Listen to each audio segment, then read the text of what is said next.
Hello and welcome back to Inside the Asperger Studios, Season 4. Today on the show, I have Patty Laushman, my co-host, joined with Jackie Coursey. Patty's going to be doing the interviewing, and I'll ask some questions as well. So sit back, relax, and grab your favorite beverage, and I'll see you on the other side. See you there.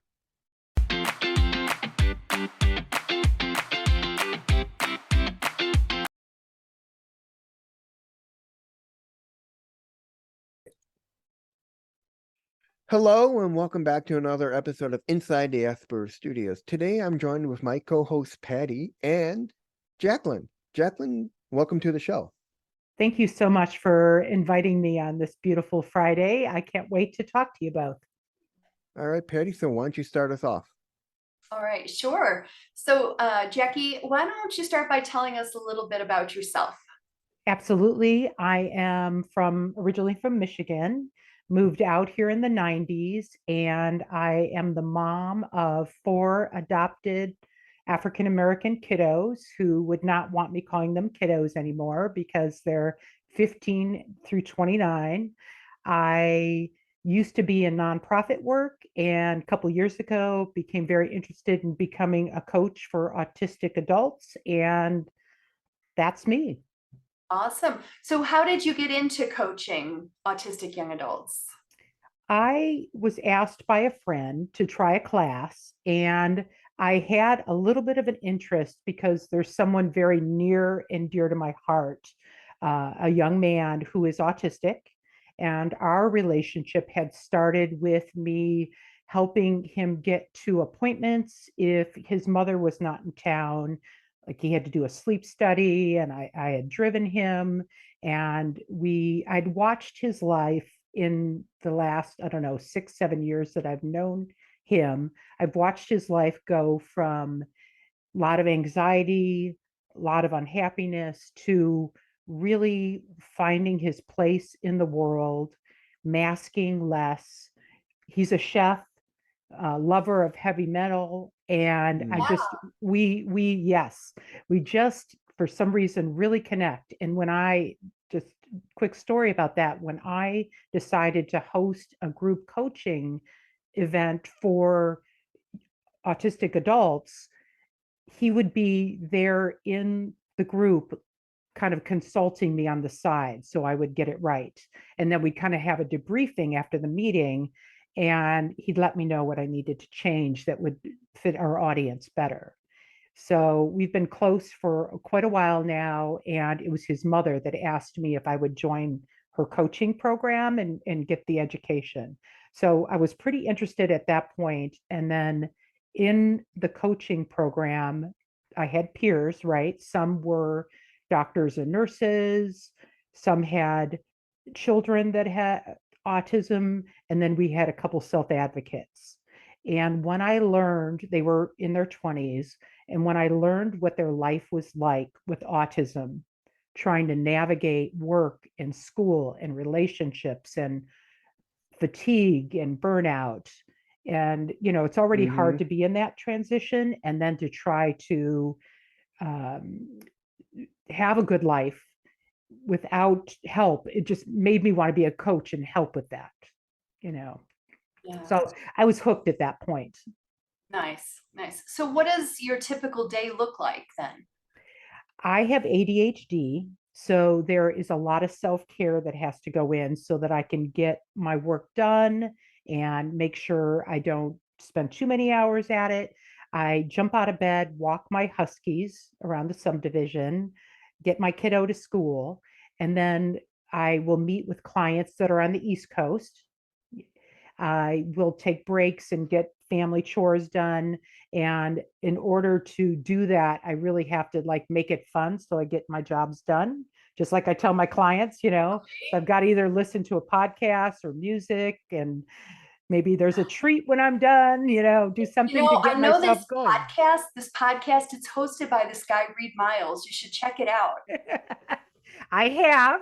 I just listened to his last one when I was doing the dishwasher yesterday. Nice. I loved it. And you two were talking a lot about ADHD, so I was right in my lane of understanding. And I um, I then meet with my afternoon clients, pick up my kiddo, and then, the day is pretty done, unless I'm talking to Patty on the phone about something. Then it might be 10 o'clock at night or Yeah. But I'm not autistic and I have no autistic children. But I have significant ADHD, and I feel like there's times I can so Mhm. relate to my client's life, even if, Yes. even if they don't have Mhm. ADHD. Yes, I Just we have mean, similarities. that's because ADHD and ASD, I mean, they're both like a Venn diagram. I mean, they share a lot of common traits: Yeah. hyperactivity, hyper focus, creativity, and a Mhm. lot more. That's why when a lot of people go get diagnosed, they think they have ASD, but it turns out they only have ADHD.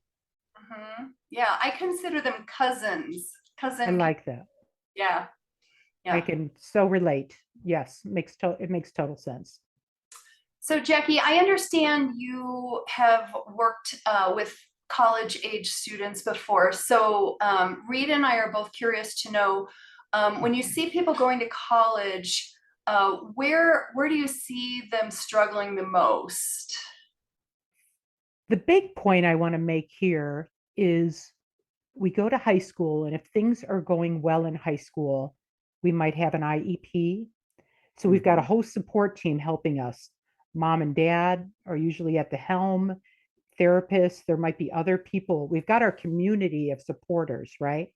And if you go away to college, that changes completely. And when I'm working with college students and we're preparing for their leaving the nest, we talk a lot about that, because I try to make my clients comfortable with finding their new group, whether it's going to be, professors, mental health care on campus, going to professors' hours, their roommate, their resident advisor in their hall, building their group. I mean, I was just reading a study that's like the greatest success factor of someone making it through their college career is they rebuild their support system. And then if they're not ready to be at the helm and they'd rather their parents not be at the helm, a coach can be there offering that support. So it's like the biggest thing there. And then the little stuff that's not really so little is just being ready to work through the syllabus and figure out where things are on campus, where the resources are, making time for special interests, like that we actually, put that on the calendar, that they bring their soothing toolkit with them of, weighted blanket, whatever helps, those kinds of things. And then we try to maintain our relationship while they're on campus so that we can work through stuff. Yeah, that's awesome. Mhm, That's that is awesome. awesome. Thank you. So from your perspective, what are some of the challenges you see the autism community facing today? What do you I see? would I would be remiss if I didn't say that the like number one issue is mental health. Um, they say that 84% of the autistic population has anxiety issues. And so we have that happening along with autism. And then I don't know what's happening throughout the country, but clearly in California, where I live, there are waiting lists to get in with therapists. And there's just not enough support for that. I have clients that are on waiting lists or their therapists have left. So Mm. that's like number one, hands down, I would say the issue that's coming up for me with clients and what they're telling me is their mental health. And then the other issues are when they're at this transitional stage, and my clients tend to be somewhere between 18 years old and 40. They're, I think all of that's a transitional age for someone. And maybe the parents are, there's a good relationship in the family, but there's all those external forces looking in at that family and that individual, thinking that they're not realizing that we just went through COVID and a lot of people are burned out and or that high school was exhausting, and they're just still working through those issues, right? And what those external forces are saying is, why isn't your son or daughter making the milestones? Why aren't they working? Why aren't they dating someone? They think that they're being lazy, Mm, and they're really depressed, burned out, mm-hmm. exhausted, right? Yes, I know that too well. I mean, I have a close friend I've met online who's autistic, and his family comes from a very old school background, Mexican family, whose father is very, very old school. And when he sees him, he's like, "You're lazy, or you're Mhm. not working hard enough." And he doesn't understand that my friend isn't that. It's just that he is just dealing with a lot more than just his ASD. He's got ADHD, he's got severe Yeah. depression, and he's just trying to work through all that. Absolutely. And I don't know if you're both aware that Devin Price actually wrote a book called Laziness Does Not Exist. And I'll find myself telling parents who are calling me and saying, my relatives are coming to town. What am I going to do? They're going to crucify me again. And I'll be like, we'll really talk about the fact that, to help them explain, number one, to build up some um, protections so that they feel more comfortable, some boundaries, I guess is what I'm trying to say, but also to help them have the language to explain that what can present as laziness doesn't really exist, that no one wants to be depressed and sad, and we all want to be doing cool stuff, and Mm-hmm. to explain it so that they can explain it better. Yeah. So Jackie, what are some of the reasons clients come to you? What are some of the challenges that you hear that trigger them to seek out an autism life coach? They have that moment where they're nervous to get a life coach, they're nervous to make the step, but the pain of not making a step Mm-hmm. becomes greater. So they'll call me and say, I get this a lot, I really am ready for a partner, I really want to start dating, I haven't dated yet, and can you help me figure out how to do this? Or I want more friendships, can Mm-hmm. we figure out how to do that? Or I'm in a job and I hate my job, I'm underemployed, I really would like to get a different job, can we figure that out? Or schooling, getting through schooling. I also have had a number of people call me lately that they'll see something online and realize, I think I'm autistic, but my parents just say we're all autistic or whatever. Will you help me get through the process Mm-hmm. of getting the medical Ableism. diagnosis so I can get accommodations at school or whatever? And we've practiced, being able to talk to the doctor and gone through the checklists. So they're ready to go. I went with a client the other day that was in that situation, and she handled it all splendidly, but she knew if she froze that I could help in the interview with the doctor. And it was Mm-hmm. nice because the doctor and she actually hugged at Yeah. the end of the talk, and she's Mm. working toward getting that diagnosis. Now, Jackie, here's a question. Do a lot Yeah. of your clients know the difference between a life coach and a therapist? I make sure, because I know they come to me needing both most of the time. Mm-hmm. And we talk about the fact that not only am I not a therapist, I'm not a mentor, I'm not a boss, I'm not mom and dad. I mean, I am there at the helm, and I cannot provide mental health care to them. I will help them find it. And then I was actually just talking with someone about this morning. While they're on that wait list, which is happening a lot for my clients, we can put some bandages on to, like, are we doing stemming? Um, are they making their room comfortable? Are they eating right and getting sleep? To do the little things we can do to get them through while we're waiting, but knowing that I in no way can help them work through the issues that they have. But I will be there as a listening ear, providing support and troubleshooting with them and ways to get them through. Does that make sense? Yeah, yeah, for Okay. sure, for sure. So what are some of the strategies you employ with your clients? What are some of your coaching strategies? I know different coaches have different strategies, and I would have to say that the biggest thing is that I am building a safe container for my clients.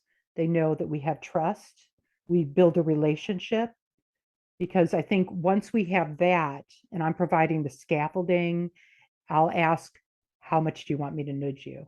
Do you want me to nudge you a lot? Do you want me to just back off and we'll just have our weekly meetings? It's things like that. Most of my clients make 6 to 8 week goals, and we'll work through what the obstacles are, those kinds of things. And then again, we'll meet each week and kind of work through those. Many times they change in the middle of it. But I think active listening, my biggest thing I tend to ask my clients is, because we'll be listing all the obstacles, right, of why we can't get from A to B. And I'll say, so let's say those did not exist. What would you want to be doing? And that really can clear your mind on what you want in life, and we can figure out how to get there after that. Nice, nice. So when you and I were preparing for this show, we were talking about, I didn't actually get clarity on this. So we were talking about a common myth about our field of autism life coaching. Sure. And it's more of a confusion. People come to us thinking, we'll even have them say, this came up for us just recently, coach/therapist or counselor. And it's like clarifying where our lane is with them, that we are not here. It's their life. We're going to help them get there. We're not at the helm. We are not mentors, all the things I mentioned, therapists, all those things. So it's defining our role. Okay. Yeah. In a way that makes sense for them. That makes sense. Good. That makes sense. What resources have you used to help you? Number one, I am a firm believer in the idea that we're doing this together. It's with, it's not for. So the autistic people in my life are my biggest resource. And you heard me mention the young man that I go to for advice. But since the beginning of time, coaches/podcasters who are autistic, we know Danielle and Carol Ann, and anyone that would meet with me, I've talked to make sure I get this right. And they're my biggest resource, is saying, hey, I think this is what I should do. What are your thoughts? And like Patty, I'm not afraid to ask the world and make sure that I get it right. But I do read books. I take classes. You and I just went through an intensive together in Massachusetts.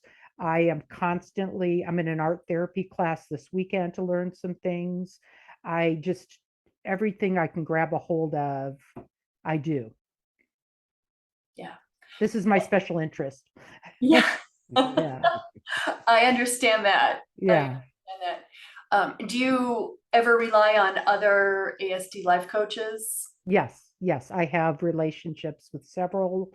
And I mentioned Danielle's Sullivan is my number one since I was trying to learn about autism. And in fact, she and I are going to try to do some projects together now, which just thrills me to no end. And yes, I'm always contacting folks and asking them. There's a woman I've learned a lot from. She does the Square Peg podcast, and she gets into women's and trans and non-binary topics. And it's been super helpful to me also. That's great. That's great. So we've talked about your coaching clients. Do parents ever come to you asking for help? A lot. Yeah, I think there's this moment that hits where maybe your son or daughter got a diagnosis when they were a lot younger. You understand autism as a parent, and then they graduate. And so many mom and dads, I actually created a slide presentation the other day for this, of they're knowing how autism works, but they're knowing they're not on this planet forever as parents, and they are freaking out and they don't know what to do. And they're like, can we just pretend he or she's not autistic, and can we just like jump through the hoops, because I'm worried, what's. So it's like calming them down, and my the big thing I've been doing lately with parents is having them talk to someone who is autistic and in maybe their 30s or 40s and struggled at 17, 25, and then figured things out. Not that life isn't always with challenges, but they'll see like this, your kids, it's going to happen. It just happens at a different time frame, right? And helping them understand that. Yeah. That's like the biggest thing.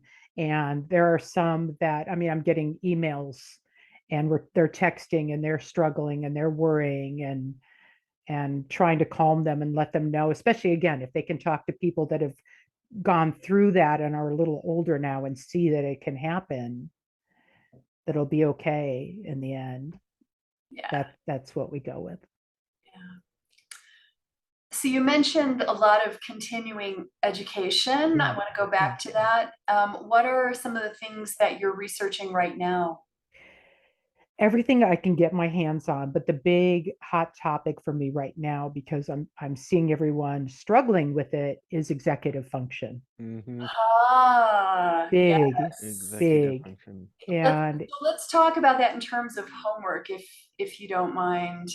absolutely, no, that's a great Because thing to do. this is back to school time, and a Yes, lot it of is. families Yeah, who yeah. are dealing with this, And we as parents are including mine. struggling. Including mine. Yeah, I yeah. mean, not to put my 2 cents in. I mean, my Please do. mother can tell Please. you my own executive functioning is knowing time, Yeah, distance, yeah, and keeping myself organized. And yeah, that's the biggest thing is, I mean, if you look at my desk right now, it's a mess.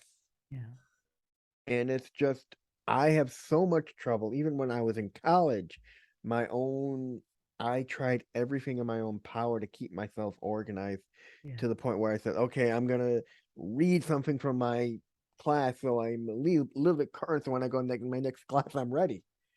It just wouldn't work. Things are just going thrown out the window.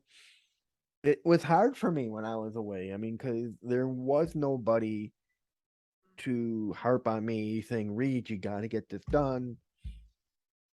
I mean, I really struggled for my master's. yeah. No, it's tough. And there's so many points I want to make. And the one thing that comes to mind right away, there's a lot of things we want to talk about here. But I remember friends would try to organize my ADHD ways, right? And it can't be somebody else's system. You've got to figure out for the homework too, what is your system? What is your way? So it's some, you try some things and it absolutely doesn't work. Try some other things and it works. And then another thing I try to be very mindful of, and I think, Reed, you talked about this on a previous Mm-hmm. broadcast actually, is what got us through a lot as neurodiverse people was to light a fire under us with fear, right? That the Mm-hmm. project, wait to the last minute, do the Yeah. project at the last minute, because adrenaline goes through us and our frontal lobe suddenly engages, That's why, I and mean, but we if burn you, out if we do there's that. a YouTuber by the name of Jessica McCabe who does How to ADHD, and she's talked about how in the how we always, with those of us who have ADHD, the reason why we wait to the last minute is Mhm. because it's that adrenaline kicking Yeah. in, making it exciting for us, and then it just fizzles out, Hmm. and then it's hard to get that back, because if we keep doing that, our system gets used to it, and then it just becomes second hat, and then it's harder to do it all Right. over again. So I'm trying to help my clients, and I recommend parents and the support systems in people's lives all consider not doing that. And for students to not do that, to not set yourself up, because it's a habit you'll make, and then you'll be fried out when you want to go through a master's program. So instead, like little pointers, like you think it's going to take you build the homework into the schedule, and you figure Mhm. out, okay, I'm at my best at 10 a.m. If I'm not in class at 10 a.m., that's my time for doing my hardest subject. And if I think it's going to take me an hour, let's give me 2 hours. And then what do I do with my environment that makes me want to do it? Like my Mhm. 15-year-old, he lights the candles. He's got that background music going. He's got his blanket around him while he's doing it, even if it's 100 degrees in Sacramento, like creates the ambiance so that there is some joy that comes with the thing you're not looking forward to, the homework assignment.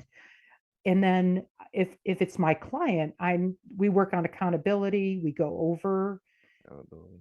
how it's going. Did you turn it in? That's another big thing. Like, did it actually get in when it was due at midnight? Maybe I'm sending a little text like, okay, it's 11:30. How's it going? How much scaffolding they need while they're Mhm. figuring it out. And then that's a thing that helps too, whether it's a parent helping, a peer, a coach, is in the beginning, there's a lot of support. And then the person lets you know as they're starting to figure it out themselves how to do it without someone nudging and helping along the way.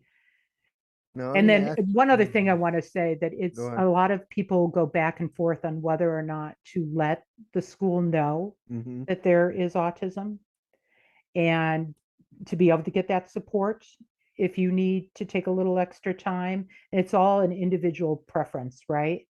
But Mhm. I've had clients where they freaked out and couldn't finish a speech or something at the last minute. And it helped when they had a relationship with their disability office and could have someone go to bat for them, or a relationship with their professor to say, can you give me a few more hours today? Or give me that extra time.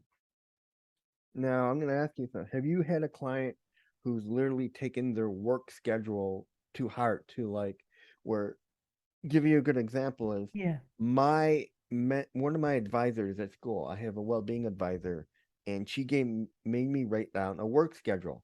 sure. Basically, get up, eat, study, class, eat, class, sleep. I took it to heart Yeah. and never gave myself any free time, to the point where one day I'm outside just chatting with my friend, and one of my friends walks up to me and this goes bluntly, Reed, you look like shit. Hmm. And I'm like, that's because all I've Oh, been doing is eating, sleeping, and eating, studying. He's Yeah. like, you've never given yourself any time to rest. I'm like, no. oh He's like, no. then you need to change your schedule up. Have you had anyone who's done that? I have. And I've had, like, when I was group coaching the class, my co coach was an autistic person. And I had created some content to go over. And my co coach reminded me, like, it's going to be literal. If you say this, there's no gray, it will be followed to a T. If it's followed at all, it'll be followed to a T. So we talk about the flexibility in the schedule, number one, and number two, especially for those who are leaving to go away for Mm-hmm. college, because we won't be able to talk as much. But we are building in free time, having time to relax and have fun. That has to be on the schedule, because we're here as human beings to enjoy our life. And I want, whether it is you're doing a job, work, whatever, my hope for every human being is you're having fun and enjoying your life too, while you're learning, or making the money, whatever. Yeah. But yes, we talk about, it's super literal. Be careful, Jackie. So, parents who might be listening here, thinking about their kids leaving for college, Mhm. I'm not sure how to ask the question, when would you suggest they start preparing for Mm. college, or what? I love switching. that question because it just came up this week that I was really giving that a lot of thought because we'll be having an IEP meeting with my son's group soon, right? It's the beginning of the school year. And I think what my own kiddo knows is going to happen is he's going to lead his IEP meeting. It's going to be a student-led IEP meeting. And I think that's where you start, even when they're younger, even if they're painting what their needs are or drawing on a piece of paper. I think it starts the minute you have a diagnosis, you're preparing them for when they leave someday, and you're building in some self-advocacy for them. And I think if it's like high school now and they're thinking, oh my goodness, is there something I could be doing now? I think that is one of the biggest things, is to have them be the strongest voice in that meeting.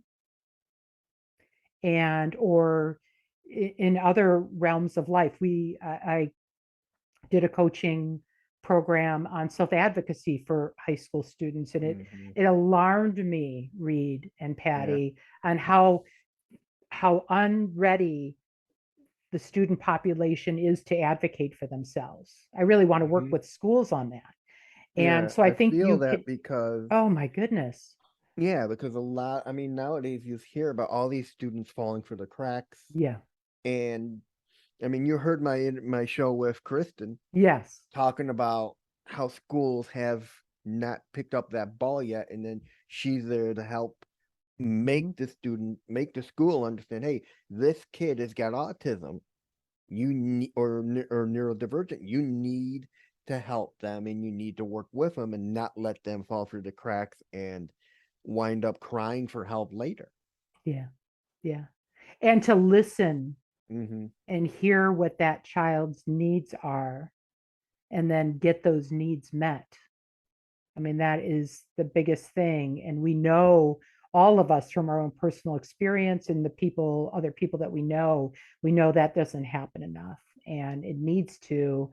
And like, one of my big goals is to work with the high school students and have them be more ready to take it on themselves, so that when it's time, we talked about earlier in the broadcast, when it's time to build your new group of supporters, your new community, you've kind of got that figured out a little bit by then, because you were running the meeting before you left the school, right?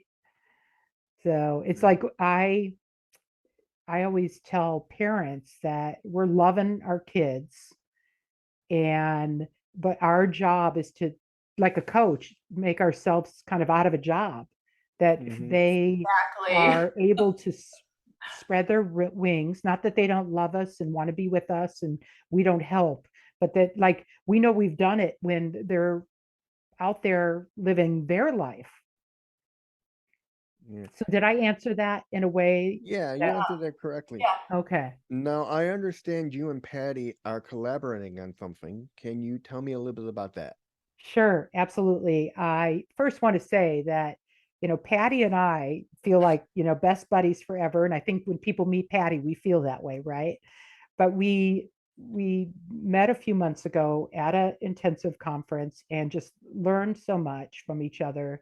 And what kept coming up for us was the parents of autistic adults who are just struggling and panicking, and that we wanted to provide a vehicle for them to meet others that were going through the same thing, and to kind of have a refreshers course on what autism is and how it all works. And Patty, you want to share a little bit more?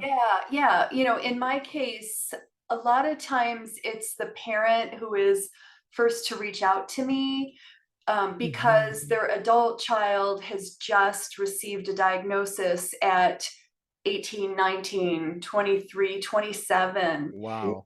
And, it's a completely new situation for them, Sure. new consideration for them. And in talking to them, I realized that they were going through a lot of the same things that I went through when my son was diagnosed at 8.5. and you kind of feel like you're literally the only person in the universe who's going through what you're going. And it's very isolating in a way, because these parents of adults, they their friends are not necessarily the people that they want to talk with about this. And so I got this idea that maybe we need to get them together with each other, because I will tell you, when my son was diagnosed, my autism mom support group that I am still very active in was absolutely a godsend and so normalizing for me. And I was able to tap into people who had already been through what I had been through, and they could tell me, you know what, it's going to be okay, because now you know what's going on. And then you can research what autism is. What does that mean? What does that mean for my child's future? And know by talking to other people that the future can still be very, very bright. Right? I mean, look at Reed as an awesome example of what's possible. He's traveled the world. He didn't just get an associate's or a bachelor's, or he has a master's degree, and now he's like a famous podcaster. He's going to get more degrees. Who wants to go back and get a couple more? So I came up with that idea of that maybe we need to get these parents together. And when I talked to Jackie about it, she was as enthusiastic about the idea. So we decided to partner up on it. So we're gonna work together and offer this. Reed, something comes up for me too. I mean, your story is one those parents need to hear.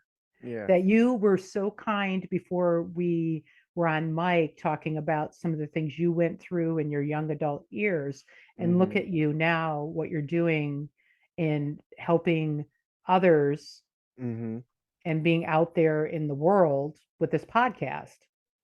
I mean, the funny thing about me is I wasn't officially diagnosed till I was in my 50s. Wow. Until I'd say 49, 50. I was noted of having autism when I was in my 20s. Wow. My primary doctor, my mother's cousin who was a lawyer, my mom's cousin who is was a psychiatrist, and another cousin that was a psychiatrist all said the same thing. I exhibit signs of high functioning autism. And then I think I told Patty, I think I told you this story. When I came back from school, I was talking with a friend of mine online one day, and she just comes up to me and goes, "Can I ask you something personal?" Yeah, you told me this. And I'm like, "Yeah." And she's like, I'm like, "What?" She's like, "Do you have autism?"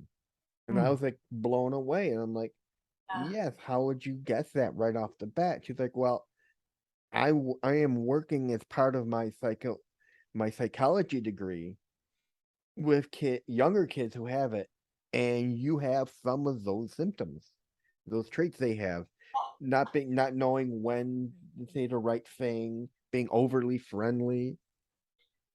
And I was just blown back. So I appreciate that you're overly friendly. I think that's a really nice trait to have, and we relate, right? yeah, For sure. The funny thing is, my mom's always said I had the gift of gab. I mean, I kissed the Blarney Stone when I was in. I kissed the Blarney Stone when I was in Ireland. Oh, I did too. And I wound up with a cold. Did you wind up with one as well? No, I did not. But I want to say my sister did. That's like ringing a bell for me. I wonder if. Well, that's probably because you don't know how many people have kissed it. I've got a pretty good idea because I stood in line for quite a while. Yeah. I mean, the greatest story I can tell you Pre-COVID, about, I'm assuming. well, the greatest story I can tell you about that was I befriended a boyfriend and girlfriend from Canada. And through that whole time, we stuck together through our trip, through the tour. And the last day was at the Blarney Castle, and she goes into the washroom. He goes to me, "Hey, can you do me a favor?" I'm like, "Sure, what?" He's like, "Can you videotape me?" I'm like, "Why?" He's like, because I'm going to propose to her Oh, at the Blarney Stone. I'm like, sure, not a problem. And I'm like, dude, you've been dating for 8 years and now you're proposing? He's like, yep, just waiting for the right time. this is it. Oh my And gosh. now they have a baby. And I mean, they're the nicest couple I've ever met. I mean, I wound up rooming with them for 2 nights Oh, for my trip. And I still can't stay in touch with them to this day, off and on. oh, I love that story. That's awesome. Yeah, That's I awesome. mean the story. I mean, my friendliness goes on no bounds. I mean, New Year's, I'm like my grandfather, very talkative. I'll talk to anybody, and I go into the restaurant by my house and with my two best friends, we grab some stuff to eat, and there's this guy there, and I'm like, "Hey, Happy New Year, man!" He's like, "Yeah, Happy New Year to you too." And my friend turns to me, he's like, "Do you know him?" I'm like, Mm. "No." He's like, I'm like, "Why are you asking me that?" He's like, "Well, I thought he was from a neighborhood or somebody your brother knows." I'm like, "Nope, I'm just overly friendly." I like that. I like that in a person, big time. Well, I don't know if they'll kiss the, what is it, the what The frog? Blarney Stone. I don't know if the group that joins us, the parents, will kiss the stone together, but our hope is that they will build relationships and be there for each other. Um, Patty, do you remember what the link is for our class, or what would you recommend is the best way for, because there still are some slots left. Yeah, so they just need to go to thriveautismcoaching.com and Mhm. go to the resources section. There's a page there Okay, that's linked awesome, to the parent support group. And awesome. finally, Jacqueline, how can people find you? They can find me at sacredspacecoaching.net, and I'm on Instagram with Sacred Space 916. And Jackie, how can people find you? Well, that's me. Yeah. I mean, and Patty, how can people find you? Okay. I'm at thriveautismcoaching.com. And you guys know where you can find me on everything inside the AspergerStudios.com. And that is it for another episode of Inside the Asperger Studios. Thank you all for joining me, and I'll see you in the next one.